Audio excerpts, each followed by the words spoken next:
Hi friends, ఎలా ఉన్నారు అందరూ? Hope you guys are doing good. Last videos లో మనం హోమ్ కండిషన్స్ ని బేస్ చేసుకొని స్ట్రాంగ్ స్క్వాడ్ ని బేస్ చేసుకున్న two teams CSK and GT గురించి చూసాము. నెక్స్ట్ మనము స్టార్టింగ్ 12 స్ట్రాంగ్ ఉండి నెక్స్ట్ బ్యాకప్ ఆప్షన్స్ లేని two teams SRH and LSG గురించి చూసాము. సో ఈ వీడియోలో మనము quite contrasting so last year ఉన్న ప్లేయర్స్ ని మాకు వద్దనుకున్న ఒక team and next last year ఉన్న ప్లేయర్సే మాకు కావాలనుకున్న ఒక టీమ్. సో ఆ టీమ్ ఈ రెండు టీమ్స్ గురించి మనం ఇప్పుడు అనాలిసిస్ స్టార్ట్ చేద్దాము. సో అంతకంటే ముందు మీలో ఎవరైనా మన ఛానల్ కి ఫస్ట్ టైం వచ్చినట్టయితే do not forget to like, share and subscribe to our channel stumps and stitches. మంచి మంచి క్రికెట్ కంటెంట్ తో మీ ముందు ఉంటాము. అండ్ ఆల్సో మీలో ఎవరైనా మా previous videos like CSK video and next SRH videos miss అయినట్టుంటే తప్పకుండా చూడండి, link in the description. Without any further delay మనం టూ కాంట్రాస్టింగ్ టీమ్స్ అయిన ఆర్సీబీ అండ్ కేకేఆర్ గురించి మనం ఇప్పుడు మాట్లాడుకుందాము. ఆర్సీబీ ఏమో వాళ్ళకి ఎప్పుడు కప్పు రాలేదని సో లాస్ట్ ఇయర్ ఉన్న ప్లేయర్స్ వాళ్ళు ఎవ్వరు మాకు వద్దు అని వాళ్ళు అనుకున్నారు. అండ్ నెక్స్ట్ కేకేఆర్ వాళ్ళు ఏమో లాస్ట్ ఇయర్ కప్పు మాదే కాబట్టి ఆ ప్లేయర్సే మాకు కావాలి అన్నట్టుగా ఆప్షన్ లో బిట్స్ చేశారు. అండ్ వాళ్ళు ఆల్మోస్ట్ సగం స్క్వాడ్ ని తెచ్చుకోవడంలో సక్సెస్ అయ్యారని చెప్పారు. అండ్ మనం ఇంకా let us start our review analysis for RCB. So RCB analysis అనేది మనం ఇప్పుడు మొదలు పెడతాము. ఆర్సీబీ వాళ్ళు లాస్ట్ ఇయర్ ఉన్న ప్లేయర్స్ ఎవరు మాకు అక్కర్లేదు అన్నట్టుగా ఆప్షన్ లో బిహేవ్ చేశారు. ఇన్ఫాక్ట్ డే 1 ఆప్షన్ అయిపోయాక ఆర్సీబీని తిట్టని క్రికెట్ ఫ్యాన్ లేడు అండ్ నెక్స్ట్ ఆర్సీబీ తిట్టని ఆర్సీబీ ఫ్యాన్ లేడు. ఎందుకంటున్నానంటే వాళ్ళు ఆల్మోస్ట్ ఆర్సీబీకి ఎప్పటి నుంచి ఉన్న డ్రాబ్యాక్ లేదా ఆర్సీబీని మనం తిట్టుకోవడానికి మెయిన్ రీజన్ ఏంటంటే వాళ్ళు ప్రాపర్ ఇండియన్ కోర్ ఉండదు, ఎక్కువ కోహ్లీ మీద డిపెండ్ అవుతారు. అండ్ నెక్స్ట్ మీరు చూసుకున్నట్టయితే ఆర్సీబీ స్టాట్స్ కూడా ఆర్సీబీకి 1000 కన్నా ఎక్కువ రన్స్ చేసిన ఇండియన్ ప్లేయర్స్ ఎవ్వరు లేరు. ఈసారి ఆప్షన్ లో చాలా మంచి స్టార్ ప్లేయర్స్ వచ్చారు లైక్ పంత్ గానీ, అయ్యర్ గానీ, రాహుల్ గానీ, షమి, ఇషాన్ కిషన్. సో ఇలా స్టార్ ఇండియన్ ప్లేయర్స్ వచ్చారు. అండ్ దట్టు వాళ్ళని ఎఫర్ట్ చేసే ఫస్ట్ చాలా ఉంది వీళ్ళ దగ్గర. 83 CRs తో వాళ్ళు ఆప్షన్ లోకి వెళ్ళారు. ఆర్సీబీ మీద బ్యాక్ ఫైర్ అవడానికి లేదా బ్లాక్ స్లాష్ రావడానికి మెయిన్ రీజన్ ఏంటంటే ఫ్యాన్స్ ఎమోషన్స్ కూడా. ఎందుకంటే మనం అనుకున్నట్టుగానే ఆర్సీబీ వాళ్ళ పాత టీమ్మేట్స్ ని రీయూనైట్ చేస్తారు అని అనుకున్నారు లైక్ రాహుల్ గానీ, చహల్ గానీ, సిరాజ్ ని వీళ్ళందరినీ రీయూనైట్ చేస్తారు. మెయిన్లీ బ్లాక్ స్లాష్ ఎక్కడొచ్చిందంటే సిరాజ్ విషయంలో వచ్చింది. సిరాజ్ విషయంలో ఎందుకంటే సిరాజ్ లాస్ట్ 7 years నుంచి ఆర్సీబీకే ఉన్నాడు. అండ్ కోహ్లీ తర్వాత అంత ఎమోషనల్ బాండింగ్ ఆర్సీబీ ఫ్యాన్స్ కి సిరాజ్ తో ఉంది. సిరాజ్ ని కూడా తీసుకోకపోవడానికి గల రీజన్ కూడా ఆర్సీబీకి బ్లాక్ స్లాష్ అయింది అనేది చెప్పాలి. కానీ డే 2 ఫైనల్ ఆప్షన్ అయిపోయే టైంకి ఆర్సీబీ చాలా బ్యాలెన్స్డ్ స్క్వాడ్ బిల్డ్ చేసింది అనేది మనం చెప్పాలి. వాళ్ళ మాటల్ని బట్టి మనం చూసుకున్నట్టయితే చెప్పాను కదా లాస్ట్ ఇయర్ వాళ్ళు ఎప్పుడు ఒక స్టార్ ప్లేయర్ కి ఎక్కువ అమౌంట్ స్పెండ్ చేస్తాము అండ్ స్పెండ్ చేసి మిగతా డిపార్ట్మెంట్స్ లో కొంచెం మాకు బ్యాలెన్స్ తప్పుతుంది అని అనుకున్నారు కదా. సో ఈసారి మాత్రం ఒక పక్కా స్ట్రాటజీతో వచ్చి అటు బ్యాట్స్మెన్స్ ని నెక్స్ట్ బౌలర్స్ ని ఆల్రౌండర్స్ కి ఎవరికి ఎక్కువగా స్పెండ్ చేయకుండా అందరికి ఈక్వల్ ప్రయారిటీ ఇస్తూ ఫోర్స్ ని కూడా చాలా బాగా డివైడ్ చేసుకుని చాలా బాగా స్పెండ్ చేశారు. దిస్ టైం ఆర్సీబీ మాత్రం స్క్వాడ్ ని బిల్డ్ చేయడంలో చాలా జాగ్రత్త పడ్డారు. అండ్ నెక్స్ట్ ఒక బ్యాలెన్స్డ్ స్క్వాడ్ బిల్డ్ చేయాలని మాత్రం పక్కాగా ఫిక్స్ అయ్యారు. ఆప్షన్ అయిపోయాక నాకు బాగా ఎక్సైటింగ్ అనిపించిన విషయం ఏంటంటే సో వాళ్ళ కెప్టెన్ సో ఆల్మోస్ట్ కోహ్లీ మళ్ళీ ఆర్సీబీ కెప్టెన్ గా చేస్తారని చాలా రిపోర్ట్స్ వస్తున్నాయి. But it is not at finalized. But I'm expecting Kohli will be captain for RCB once again. I'm waiting for that moment. మళ్ళీ ఆర్సీబీ కోహ్లీ లీడ్ చేస్తాడా అండ్ లీడ్ చేసి ఈసాల cup నమ్దే అనే ట్యాగ్ కి వాళ్ళందరూ న్యాయం చేస్తారా లేదా విల్ సీ. ఇంకా ఆర్సీబీ పిక్స్ విషయానికి వస్తే so keeper plus opener batsmen కింద we have Phil Salt and next Maxwell కి రిప్లేస్మెంట్ కింద మ్యాక్స్వెల్ లాంటి player and dangerous batsmen middle order లో లివింగ్స్టన్. సో లివింగ్స్టన్ ని తీసుకున్నారు. అండ్ నెక్స్ట్ దినేష్ కార్తిక్ వెళ్ళిపోయిన తర్వాత దినేష్ కార్తిక్ లాగా కీపర్ అయి ఉండాలి, నెక్స్ట్ ఒక ఫినిషర్ కూడా కావాలి. సో అలాంటి ప్లేయర్ ఎవరు ఉన్నారంటే టార్గెట్ చేసింది జితేష్ శర్మ. సో జితేష్ శర్మని తెచ్చుకోవడంలో సక్సెస్ అయ్యారు. నెక్స్ట్ బౌలింగ్ లో Suyash Sharma, next Hazlewood, Bhuvneshwar and Rasikh Dar. So వీళ్ళని తీసుకున్నారు. ఆల్రౌండర్స్ లో వాళ్ళు కృణాల్ పాండ్యా, స్వప్నిల్ సింగ్ వీళ్ళు తీసుకొని వాళ్ళు బ్యాలెన్స్డ్ అనిపించారు. ఎంటైర్ స్క్వాడ్ లో నాకు బాగా ఇంట్రెస్టింగ్ అండ్ మోస్ట్ ఎక్సైటింగ్ అనిపించింది జాకోబ్ బెథెల్. సో మీరు చూసుకున్నట్టయితే so almost all cricketing legends from England నుంచి ఆడిన ప్రతి క్రికెటర్ తనని చాలా ఎక్కువ రేట్ చేస్తున్నారు. అండ్ నెక్స్ట్ ఇంగ్లాండ్ కి సూపర్ స్టార్ అతనే హిస్టరీ బుక్స్ లో ఖచ్చితంగా ఉంటాడు అని చెప్పి చాలా డిఫైన్ చేస్తారు. రీసెంట్ గా టెస్ట్ లో డెబ్యూ చేశాడు, T20 లో డెబ్యూ చేశాడు, ODIs లో కూడా డెబ్యూ చేశాడు. సో అలాంటి ప్లేయర్ ఆర్సీబీ తీసుకో. ఇంకోటి ఏంటంటే ప్లేయింగ్ లెవెల్ లో either Livingstone and Tim David ని పక్కన పెట్టి జాకబ్ బెథెల్ ని తీసుకున్నా మనం ఆశ్చర్యపోవడం అవసరం లేదు. అలాంటి అంత మంచి టాలెంటెడ్ ఉన్న ప్లేయర్ తిను. సో ఆల్మోస్ట్ అన్ని బేసెస్ కవర్ చేసింది ఆర్సీబీ. సో ఇప్పుడు మనం ఆర్సీబీ యొక్క స్టార్టింగ్ 12 ఎలా ఉండబోతుంది అనేది ఇప్పుడు మనం చూద్దాం. సో నెంబర్ వన్ లో రన్ మిషన్ కోహ్లీ ఉంటాడు. నెక్స్ట్ నెంబర్ టూ లో dashing opener and next power play expert Phil Salt ఉంటాడు. Number 3 DDP. So number 4 spinners ని ఈ రీసెంట్ టైమ్స్ లో స్పిన్నర్స్ ని అటాక్ చేస్తూ ఆడే player Rajat Patidar. So Rajat Patidar will be number 4 and next number 5. మీరు చూసుకున్నట్టయితే ఇంగ్లాండ్ కి కానీ లేదా పంజాబ్ కి లివింగ్స్టన్ ఆడినప్పుడు ఎంత అటాకింగ్ ప్లేయర్ అండ్ కొన్నిసార్లు తన ఎడ్జ్ తీసుకుంటేనే బౌండరీ 6 తీసుకెళ్తుంది. అలాంటిది లివింగ్స్టన్ నెంబర్ 5 లో చిన్నస్వామి గ్రౌండ్స్ లో ఆడితే ఎలా ఉంటది మీరు ఊహించుకోండి. Livingstone will be number 5 and ఇంకోటి లివింగ్స్టన్ ని నెంబర్ 5 లో ఆడిష్టం వల్ల ఇంకో బెనిఫిట్ ఏంటంటే తను లెగ్ స్పిన్ వేస్తాడు ప్లస్ ఆఫ్ స్పిన్ కూడా వేస్తాడు. సో అదొక బెనిఫిట్. సో నెంబర్ 5 లో Livingstone and number 6. So last year Dinesh Karthik వెళ్ళిన తర్వాత అలాంటి ప్లేయర్ లైక్ అంతే ఫినిషింగ్ క్యాపబిలిటీస్ ఉన్న వికెట్ కీపర్ బ్యాట్స్మెన్ కోసం చూస్తే వాళ్ళు టార్గెట్ చేసింది జితేష్ శర్మ. సో డెఫినెట్ గా జితేష్ శర్మ నెంబర్ 6 లో ఉంటాడు. Next number 7 Tim David. ముంబైకి ఎలాంటి రెస్పాన్సిబిలిటీస్ అయితే ప్లే చేశాడో సో ఆల్ నెక్స్ట్ అదే సేమ్ రెస్పాన్సిబిలిటీస్ టిమ్ డేవిడ్ కూడా ఇక్కడ పర్ఫామ్ చేయాల్సి ఉంటుంది. సో హీ విల్ సక్సెస్ అవుతాడే అనుకుంటున్నాను. నెక్స్ట్ నెంబర్ 8 లో సో పాండ్యాలో Krunal Pandya. So he's consistent గా లైన్ వేసి రన్స్ కంట్రోల్ చేయడంలో నెంబర్ 1 ఎక్స్పర్ట్. సో నెంబర్ 8 లో Krunal Pandya and next number 9 లో వీ హ్యావ్ హ్యాజిల్వుడ్. నెంబర్ 10 లో భువనేశ్వర్ అండ్ నెక్స్ట్ నెంబర్ 11 లో ఎస్డేల్. ఇది starting 11 guys. And next number 12 impact player. So impact player విషయానికి వస్తే ఆర్సీబీ బ్యాటింగ్ డెప్త్ మాత్రం నెంబర్ 8 వరకు ఉంది. సో డెఫినెట్లీ గా వాళ్ళు ఒక బౌలర్ కోసమే వెళ్ళాలి. So impact player definitely will be Shreyas Sharma. So ఎందుకంటే కన్సిస్టెంట్ గా రన్స్ కంట్రోల్ చేస్తూ ఎకనామికల్ బౌలర్ అయిన కృణాల్ పాండ్యాకి ఇటుపక్క వేరే ఎండ్ నుంచి వికెట్ టేకింగ్ బౌలర్ కావాలి కాబట్టి సో వికెట్ టేకింగ్ స్పిన్నర్ కింద I'm rating Shreyas Sharma. So Shreyas Sharma will be impact player. So ఇది గైస్ ఇది మా starting playing 12 of RCB. So మళ్ళీ ఇంకోసారి ఆర్సీబీ ప్లేయింగ్ 12 చూస్తాను చూడండి. First Kohli, next Salt, number 3 లో DDP, next number 4 Rajat Patidar, number 5 Livingstone, number 6 Jitesh Sharma, number 7 Tim David, number 8 Krunal Pandya, number 9 Bhuvneshwar, number 10 Hazlewood, number 11 ఎస్డేల్, number 12 Shreyas Sharma. ఇది గైస్ ఇది RCB starting playing 12.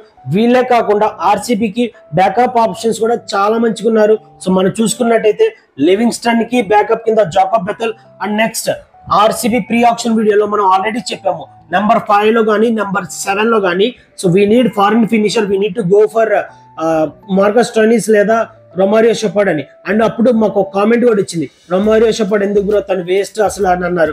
But Romario Shepherd is the best pick. So Romario Shepherd Tim David కి backup కింద ఉన్నాడు. And next Romario Shepherd bowling కూడా వస్తాడు. So అదొక advantage. So Tim David కి రొమారియో షెపర్డ్ ఉన్నాడు. నెక్స్ట్ కృణాల్ పాండ్యాకి స్వప్నిల్ సింగ్ ఉన్నాడు. So Indian fast bowling option కావాలంటే డెత్ బౌలర్ కావాలంటే రషిక్ దర్ ఉన్నాడు. అండ్ నెక్స్ట్ జితేష్ శర్మకి రీప్లేస్మెంట్ కింద మనోజ్ ఉన్నాడు. సో ఇలా ఎవ్రీ ప్లేయర్ అంటే ప్లేయింగ్ స్టార్టింగ్ 12 లో ఉన్న ప్లేయర్స్ కి ప్రతి ప్లేయర్ కి బ్యాకప్ ఉన్నారు. ఆర్సీబీ ఈసారి మాత్రం చాలా బ్యాలెన్స్డ్ స్క్వాడ్ బిల్డ్ చేసిందని చెప్పాలి. That's all guys. సో ఇది నా ఆర్సీబీ స్టార్టింగ్ ప్లేయింగ్ 12. సో మీకే అనిపిస్తుంది అనేది కామెంట్ లో మెన్షన్ చేయండి. And what about RCB fans, ఈసాల కప్ నమ్దే నుంచి ఈసాల కప్ నమ్దో అవుతుందా? For that everyone wait and see. ఇంకా కేకేఆర్ గురించి చెప్పాలంటే సో లాస్ట్ ఇయర్ వాళ్ళే ఛాంపియన్స్. సో అలాంటి ఛాంపియన్స్ టీమ్ ని వాళ్ళు వెనక్కి తెచ్చుకోవడానికి చాలా ట్రై చేశారు. Next as part of that వాళ్ళు వెంకటేష్ కి హ్యూజ్ అమౌంట్ ఆఫ్ 23.75 CR అనేది స్పెండ్ చేశారు. సో అంత డిజర్వ్ అంటే Venkatesh I think he overvalued. Next అంత ప్రైజ్ అనేది వెంకటేష్ కి అవసరం లేదు. అంత ప్రైజ్ వాళ్ళు పెట్టాలని వెంకటేష్ కి రెడీ అయ్యారని అంటే దానికంటే మంచితో రిటర్న్ చేసుకుంటా బాగుండేది. సో మీకు అనిపిస్తుంది వెంకటేష్ కి అంత ప్రైజ్ పెట్టడం అనేది కరెక్టా కాదా అనేది కామెంట్ లో మెన్షన్ చేయండి. ఇప్పుడు మనం కేకేఆర్ కొన్న పిక్స్ అనేది చూద్దాం. సో వాళ్ళు రహమతుల్లా గుర్బాజిన్ కొన్నారు, నెక్స్ట్ బ్యాట్ తెచ్చుకున్నారు, అండ్ నెక్స్ట్ రఘువంశీని తెచ్చుకున్నారు. So Raghuvanshi back to the squad. Next Rahane కూడా రహానేని స్క్వాడ్ లో తెచ్చుకున్నారు. ఫిల్ సాల్ట్ చాలా ట్రై చేశారు బట్ తను ఆర్సీబీకి వెళ్ళాడు, కానీ ఫిల్ సాల్ట్ అనేది దొరకలేదు. నెక్స్ట్ అంకుల్ రాయన్ తీసుకున్నారు, డికాక్ తీసుకున్నారు. సో ఇలా ఆల్మోస్ట్ వాళ్ళ స్క్వాడ్ ని వెనక్కి తెచ్చు, లైక్ మళ్ళీ వైభవ్ అరోరా, సో వైభవ్ అరోరాని కూడా మళ్ళీ వెనక్కి తెచ్చుకో, ఇలా ఆల్మోస్ట్ వాళ్ళ స్క్వాడ్ ని వెనక్కి తెచ్చుకోవడానికి కోసం చాలా ట్రై చేశారని, అందులో సక్సెస్ అయ్యారనేది చెప్పాలి. సో ఇప్పుడు మనం స్టార్టింగ్ ప్లేయింగ్ 12 అనేది ఎలా ఉండబోతుందో అనేది చూద్దాము. So number 1, so either they will open with de Kock, so de Kock తో ఓపెన్ చేస్తారు. లేదు అని అనుకుంటే లాస్ట్ ఇయర్ వాళ్ళ ఛాంపియన్ టీమ్ లో ఉన్న ప్లేయరే కావాలి మాకు అని అనుకుంటే they will go with Rahmatullah Gurbaz. So Rahmatullah Gurbaz and next వాళ్ళకి ఓపెనర్ గా సక్సెస్ అయ్యి గంభీర్ పుణ్యానాను కేకేఆర్ కి దొరికిన ఒక అసెట్. సో టాప్ ఆర్డర్ లో Sunil Narayan, so definitely Sunil Narayan will be top again. So number 3 లో గైస్, సో ఇది నా గట్ ఫీలింగ్ అండ్ చాలా రిపోర్ట్స్ కూడా వస్తున్నాయి. ఏంటంటే మీరు చూసుకున్నట్టయితే కేకేఆర్ స్క్వాడ్ లో ఎక్కడ వాళ్ళు కెప్టెన్ అనేవాడు ఎవరు ఫిక్స్ అవ్వలేదు.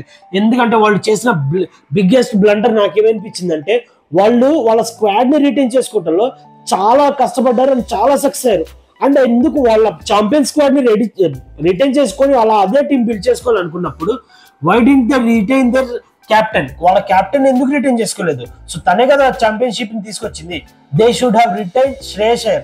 సో శ్రేయస్ అయ్యర్ ని రిటైన్ చేసుకోకుండా వాళ్ళు చాలా బిగ్గెస్ట్ మిస్టేక్ చేశారు. అండ్ దానికోసమని వాళ్ళు వెంకటేష్ అయ్యర్ కి చాలా ఎక్కువ స్పెండ్ చేసి తన్ని క్యాప్టెన్ చేద్దాం అనుకుంటున్నారేమో.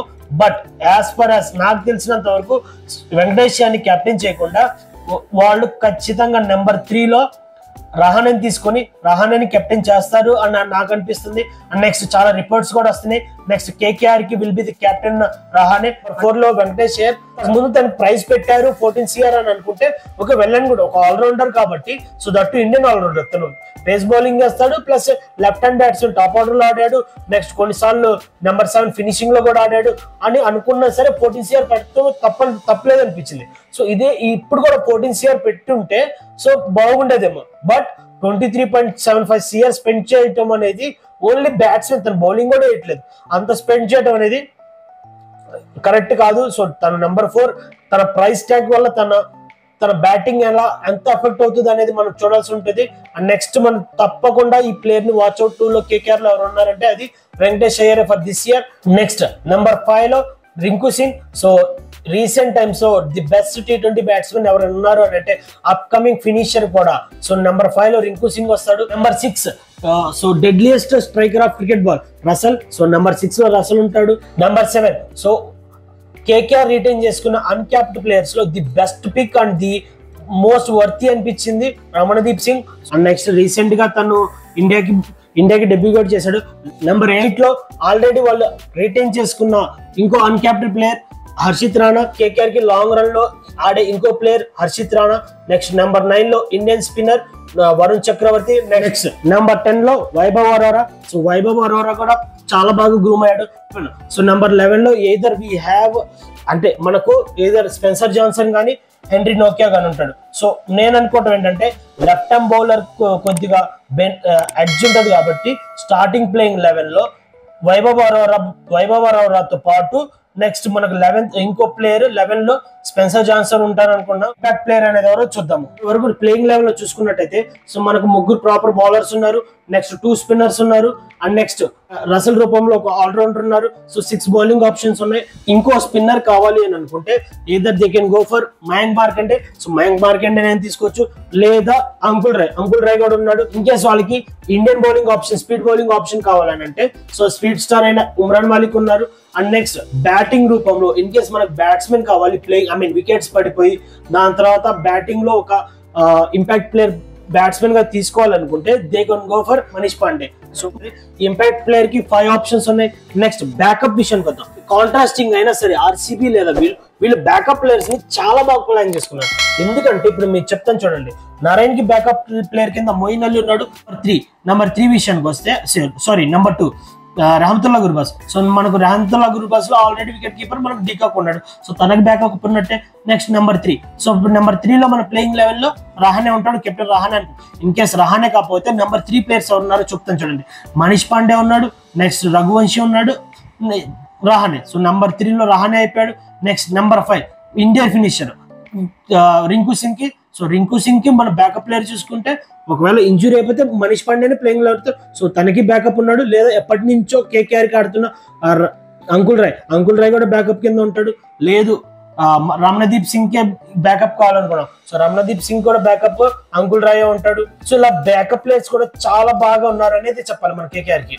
నెక్స్ట్ పేస్ బౌలర్స్ అయినా హర్షిత్ రాణాకు కానీ వైభవ్ అరోరాకు కానీ బ్యాకప్ కింద మనకు ఉర్మాన్ మలిక్ ఉన్నాడు. సో అది చెప్పింది. సో బ్యాకప్ ప్లేయర్స్ లో కూడా వీళ్ళు చాలా బ్యాలెన్స్డ్ గా ఉన్నారనే చెప్పాలి. వీళ్ళ వీక్నెస్ విషయానికి వస్తే, సో వీళ్ళ వీక్నెస్ ఏమనిపిస్తుంది అంటే లాస్ట్ ఇయర్ ఆడినట్టుగా ఫిల్సల్ట్ ఆడినట్టుగా అటాకింగ్ పవర్ ప్లే అటాకింగ్ ఆడే బ్యాట్స్మెన్ కావాలి. సో డీకాక్ ఆడతారు, బట్ తన ఏజ్ కన్సర్న్ వల్ల తను నెక్స్ట్ రమతల గుర్బస్ వీళ్ళిద్దరు అంతే అటాకింగ్ గా ఆడగలరా లేదా, సాల్ట్ అనేది భర్తీ చేయగలరా లేదా, సో అది ఒకటి. అండ్ నెక్స్ట్ బౌలింగ్ బాగుంది, బట్ చాలా ఇన్ఎక్స్పీరియన్స్డ్ గా ఉంది. సో ఇన్ఎక్స్పీరియన్స్ బౌలింగ్, సో ఆ బౌలింగ్ నెక్స్ట్ ఫారెన్ బౌలర్ కూడా ఎక్స్పీరియన్స్ తక్కువే ఉంది, బట్ ఆ ఇన్ఎక్స్పీరియన్స్ వల్ల ఏమైనా ఎఫెక్ట్ అవుతుందా అనేది ఒకటి. అండ్ నెక్స్ట్ మెయిన్ నంబర్ 4 లో వెంకటేష్ అయ్యర్ తన ప్రైస్ ట్యాగ్ ని నిలబెట్టుకుంటాడా లేదా అనేది major question. So for that we need to wait till March. So March లో చూద్దాము వెంకటేష్ అయ్యర్ తన ప్రైస్ ట్యాగ్ ని న్యాయం చేస్తాడా లేదా అనేది. So that's all guys. So that's all from this video. RCB and KKR కు ఉన్న playing 11 options and weaknesses and వాళ్ళ స్క్వాడ్ అనాలిసిస్. సో మీకు ఏమనిపిస్తుంది అని కామెంట్ లో మెన్షన్ చేయండి. And do not forget to like, share and subscribe to our channel stumps and streets. And మరిన్ని cricketing videos తో మీ ముందు ఉంటాం. అండ్ నెక్స్ట్ వీడియోలో ఇంకో 2 టీమ్స్ తో కలుద్దాం. Until then take care, bye bye, Tata.